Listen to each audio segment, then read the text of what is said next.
या देवी सर्वभूतेषु सरस्वती रूपेण संस्थिता नमस्तस्यै नमस्तस्यै नमस्तस्यै नमो नमः। आप सभी को प्रणाम। साथ ही साथ ओम आदित्याय नमः, भगवान सूर्य को मेरा प्रणाम। आज दिन सोमवार है। आज के दिन भोलेनाथ की विशेष कृपा होती है, ऐसी मान्यता है। लोग भोलेनाथ के दर्शन करते हैं, जल चढ़ाते हैं, पुष्पांजलि अर्पित करते हैं। जिस भी तरह से धतूर को भी मैं उसी में जोड़ता हूँ, उसकी पूजा की जाती है। हमारे भारत के प्रधानमंत्री रिस्पेक्टेड मोदी साहब का विजन बहुत ही व्यापक है।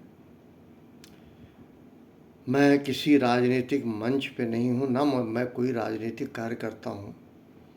अगर मेरी बात किसी तरह से माननीय मोदी जी तक या उनके एसोसिएशन को इस बात को पहुँच जाए तो बहुत अच्छा होगा। मैं अपब्रिंगिंग की बात कर रहा हूँ, उठाने की बात कर रहा हूँ उनको जो वीकर हैं, कमज़ोर हैं।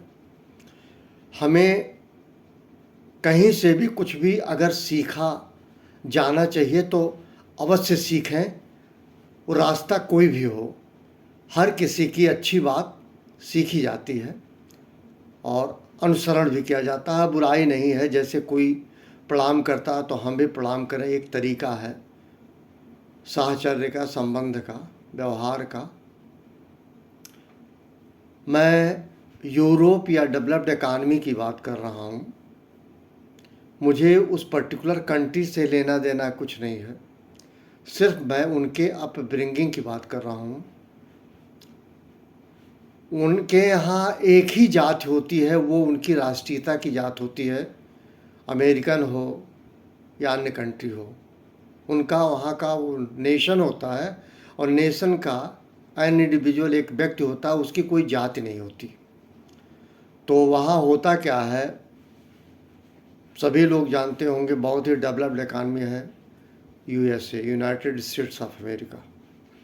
हम कई प्रभाव नहीं डाल रहे हैं, मैं सिर्फ एक बात कह रहा हूँ, वहाँ की जो पॉलिसी मेकर हैं सिर्फ इसलिए है, उनका एक ही कहना है कि हमें बीकर्स को अपब्रिंगिंग करना है, उठाना है और उन्हीं के सुविधा के लिए, उन्हीं के कल्याण के लिए, उन्हीं के विकास के लिए वहाँ के प्लान बनते हैं और उसी को एग्जीक्यूट किया जाता है।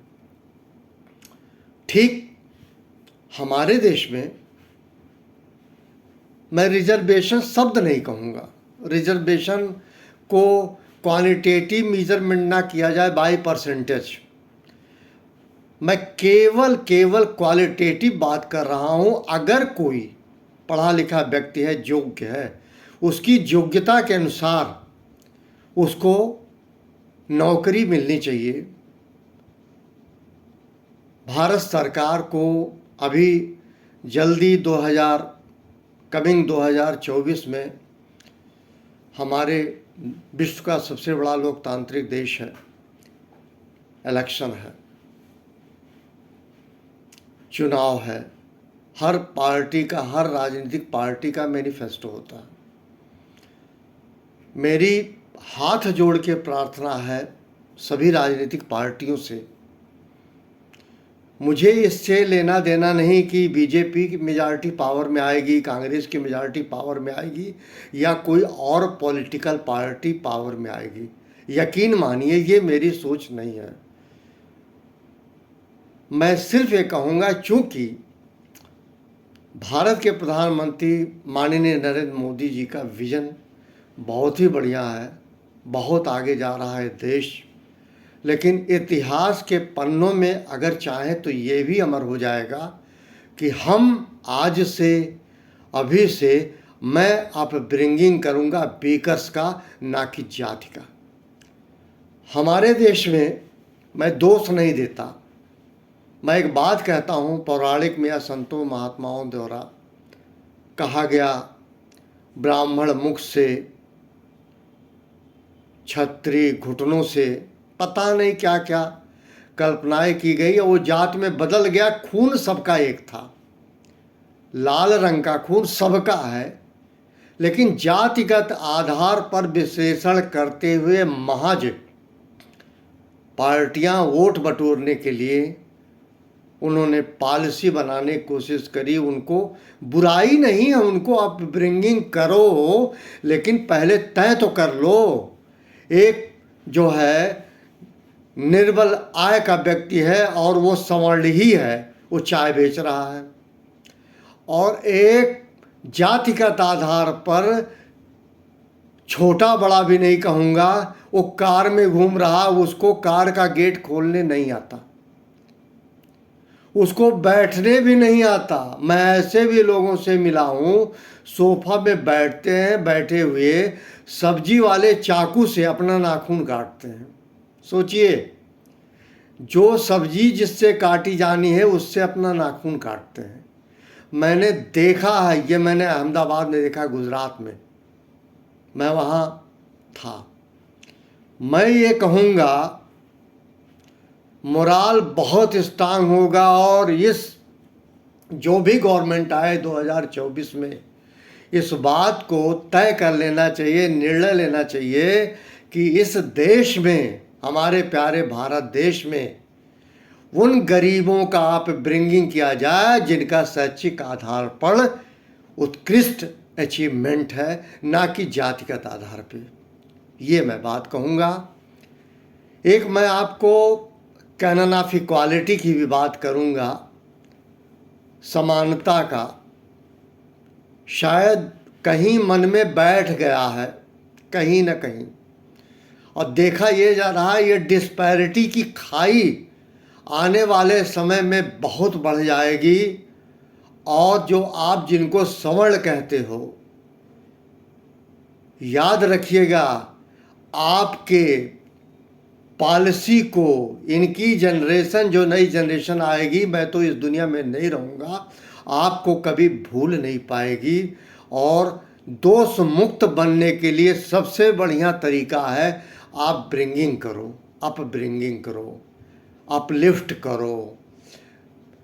मैं सुन रखा हूँ, जब इलेक्शन का टाइम आता है तो कहा यह जाता है, टेलीविज़न चैनल्स पे लोगों को दिखाया जाता है, मीडिया के लोग दिखाते हैं कि दलित के यहाँ भोजन किए।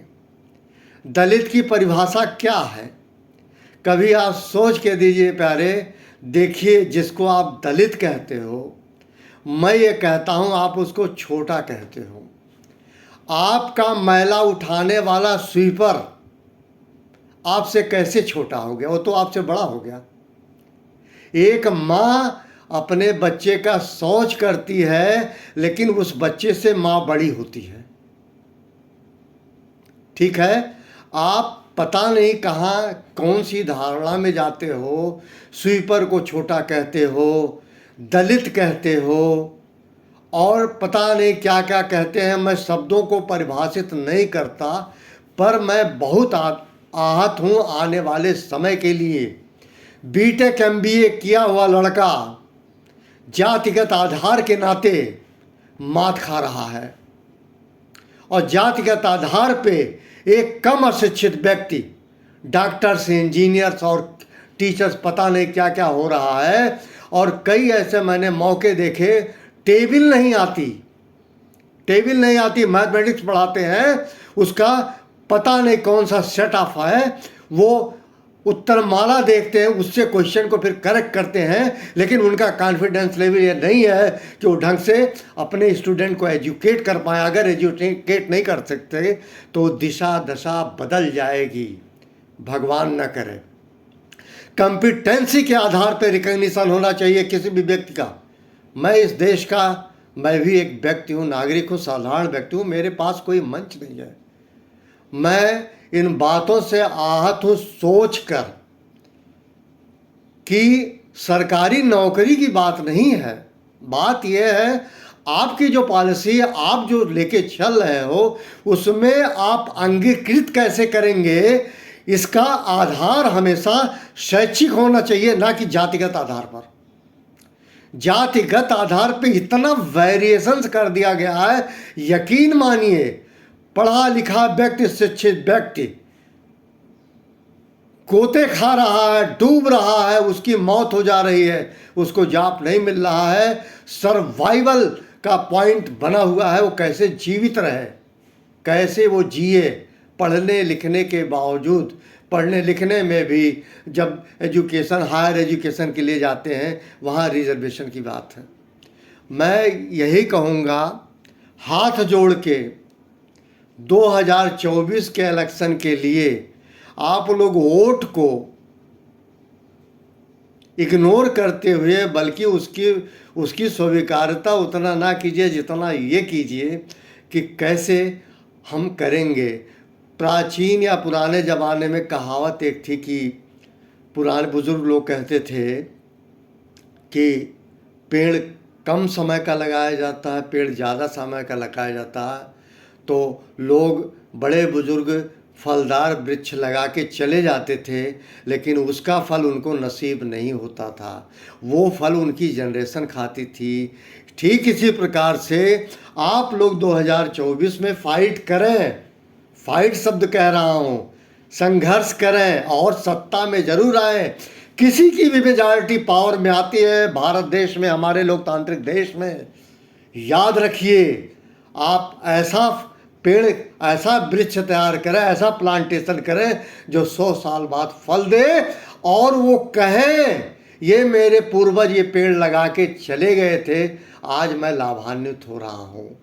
मेरे ननिहाल में मेरे पर नाना पेड़ लगाए थे, बाग था, मेरे नाना भी वो फसल तो नहीं खा पाए, लेकिन मेरे मामा भरपूर खाए, मेरी मामी भरपूर खाई, मेरे ननिहाल के लोग उस फलदार वृक्ष को खूब खाए।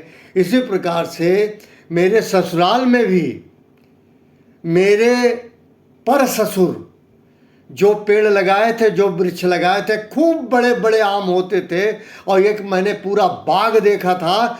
गर्मी के मौसम में मैं वहाँ सोया था किसी तिलक समारोह में और मैंने बहुत इंजॉय किया। गर्मी के मौसम में मुझे ठंड लग रही थी रात में। सोचिए क्या सोच रही होगी। वही विजन मैं समझता हूँ, चूँकि नरेंद्र मोदी जी में भी है, अन्य लोगों में भी है, इस पे थोड़ा विचार कीजिएगा। मैं एक छोटा सा एग्जाम्पल दे के अपनी बात ख़त्म करूँगा। मैं किसी के घर गया था, वो बहुत रिच फैमिली के थे। उनके ब्रेकफास्ट का जो ऑफ़र था वो कैटेगरी वाइज होता है।